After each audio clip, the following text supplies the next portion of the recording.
ঘটনা বলতে হচ্ছে বাইসনে আক্রান্ত একজন। সচরাচর তো যেহেতু ফরেস্ট লাগোয়া এলাকা,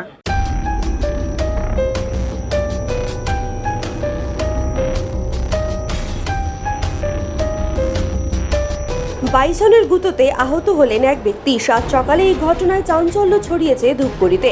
ঘটনাটি ঘটেছে ধূপগুড়ি ব্লকের ঝাড়লতা 2 নম্বর গ্রাম পঞ্চায়েতের গাড়খুটা এলাকায়। আহত ব্যক্তির নাম নবকান্ত রায়, তার বয়স 65। স্থানীয় সূত্রে জানা যায়, এই দিন ওই ব্যক্তি বাড়ির গরু নিয়ে মাঠে বাঁধতে গেলে আচমকায় পেছন থেকে একটি বাইসন তাকে আক্রমণ করে। বাইসনের আক্রমণে নবকান্ত রায় আহত হন। স্থানীয়রা তাকে উদ্ধার করে ধূপগুড়ি গ্রামীণ হাসপাতালে নিয়ে আসে। বর্তমানে সেখানেই চিকিৎসাধীন রয়েছেন তিনি। বন দফতর সূত্রে জানা গিয়েছে, পার্শ্ববর্তী সোনাখালী জঙ্গল থেকে বাইসনটি বের হয়েছিল।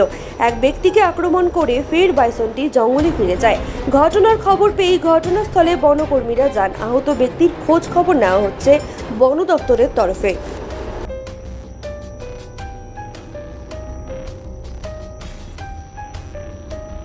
ঘটনা বলতে হচ্ছে বাইসনে আক্রান্ত একজন।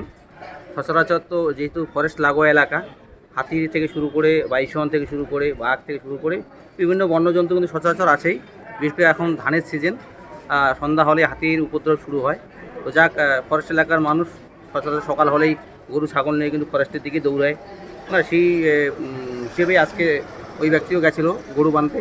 তো সেই অবস্থায় তারা দেখতে পায়নি যে বাইসন ছিল কি নেই। তো তাকে তাড়া করতেছিল।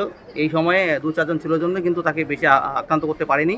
যখনই তাকে আক্রান্ত করে তখন বাকি লোকগুলোতে কিন্তু তারা করে, তখন বাইসনটি কিন্তু দূরে উঠে যায়। বর্তমানে বাইসনটিকে জঙ্গলে ফিরে গেছে। হ্যাঁ, বর্তমানে বাইসনটি জঙ্গলে ফিরে গেছে এবং বর্তমানে রোগী ধূপগুড়ি হসপিটালে নিয়ে আসা হয়েছে।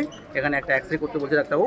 তো বর্তমানে সুস্থই রয়েছেন, দেখি এখন কি বলে ডাক্তারবাবু। কোন এলাকার ঘটনা এবং কোন জঙ্গল থেকে বাইসন এসেছে? সোনাখালী জঙ্গল থেকে বের হয়েছে এবং ঘটনা হচ্ছে গড়কুটা এলাকায় আর কি। 2 নং গ্রাম পঞ্চায়েত। আমার নাম নীরেন্দ্রনাথ রায়, গ্রাম পঞ্চায়েত মেম্বার।